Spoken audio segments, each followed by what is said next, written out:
Update tayo mga hunter PH sa ating tinanim na kabuting saging. Tignan natin kung meron ng tumubo. Buksan natin.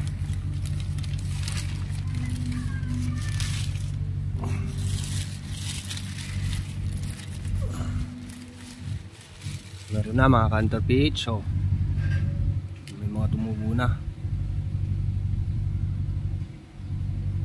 Yung iba malilit pa.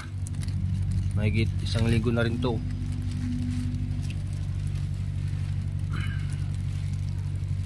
Ito medyo basa-basa pa. Ito medyo malaki na rin tong isa.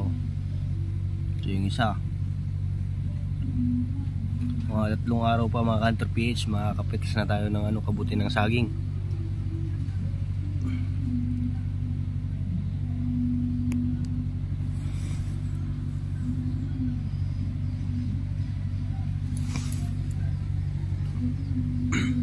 Dami niyang